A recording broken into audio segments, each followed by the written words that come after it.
So I found this close-up fire and freeze. I've never used it. This was the first time I saw it. And I thought to myself, well, why not give it a try? I've used close-up before. There are different kinds of close-up, and this is one I have never used before. It says this is not for sale outside Indonesia, but it's a global village. No wonder it's now in Uganda. Close-up fire and freeze. Beautiful box, beautiful packaging. So let's go ahead and unbox it. Yeah, it's like I'm unboxing a phone. I'm not very neat when it comes to unboxing. I really just get into it and I tear it down. Oh, okay. Well, there's some numbers here whose meaning I'm yet to deduce. 2314. Well, I'll break it down for you once I get it. And there you have it. Beautiful tube. Much of the wording is actually Indonesian. Yeah, I cannot speak Indonesian. The artwork has a bit of fire and a bit of ice, like Game of Thrones, A Song of Fire and Ice. I think that was the inspiration, really. Let's go ahead and give fire and freeze a taste. Wow. Look at that. I have my toothbrush right here, and I am going to just apply it.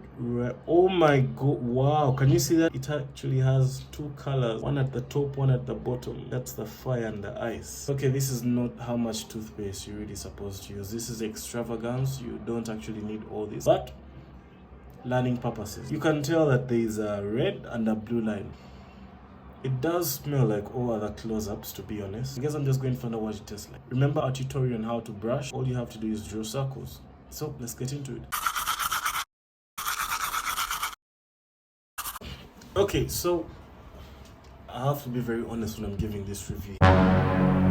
This product tastes exactly like every other kind of close-up I have used. Now, there's something about the taste of close-up. It is sweet, really, really sweet. That's one of the reasons why children really like it. I find that many adults don't like it because of its sweetness, but it's very acceptable in the mouth. Now, this is something to think about. When you're trying to get a child to brush, you want the experience of toothbrushing to be fun for them. So if you want to get them to really like it, then instead of introducing them to an aloe vera based toothpaste or a herbal toothpaste, which usually has a bit of a bitterness to it, a sweeter toothpaste would be a good way to do the job. And this really ticks all the boxes when it comes to sweetness. So of course, there's a caveat in there. Because it's sweet, the child will want to eat it, so you have to limit how much you're putting on the toothbrush. Now, you saw the amount I put was just for demonstration purposes. When it comes to how much you put for a child, it's much less. It's probably like an eighth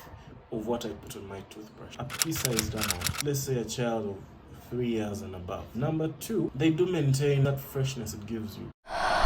Then again, that's something that's common with all toothpaste, so I can't say that they've done exceedingly well when it comes to how fresh it is, but it's acceptable just like all the other toothpaste. It's not as fresh as a mint toothpaste usually gets. Eucalyptus-based toothpastes have a much stronger flavoring when it comes to freshness. So after you use it, you have a sharp, it's almost exceedingly comfortable. I'm not saying this isn't. I think this is really good. It tastes nice and it gives you a fresh breath. As regards the fire and freeze, I have to say, well,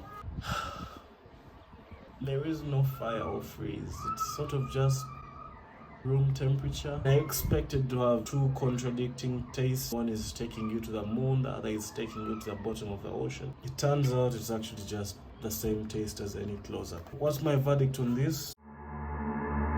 It's good for children, introducing them to toothbrushing, give them something sweet. If you're into sweet toothpaste, yes, it will be your thing. If you like to look at colors, children also like to look at the colors of toothpaste. This will work for them. It gets a job done. Two other important things. One is the fact that it's not very abrasive, and this is very important. Toothpastes have abrasive stuff in them, and that is what gets teeth clean. When a toothpaste has too much of that abrasive content, it starts to actually destroy the teeth. When it has too little, then it's not going to do a good enough job at getting the plaque particles off your teeth. So the balance of abrasiveness is one of the most important things that has to be taken care of when they're making a toothpaste. When you use this, you don't feel the abrasive particles in it. Now that can be a good thing because it tells you there isn't an excess of abrasiveness. So it's actually really gentle, and that would make it really good for children's teeth, which are softer and they have softer gums. Most importantly is it has fluoride.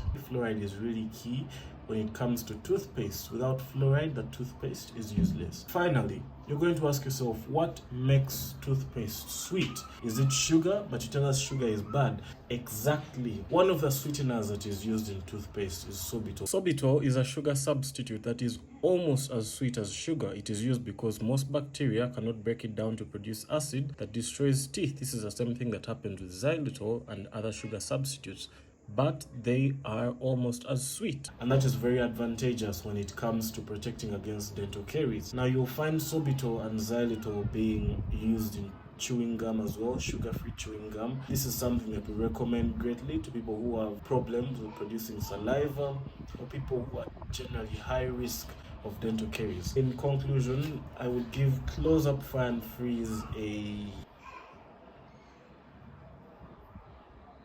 6 out of 10. There you have it.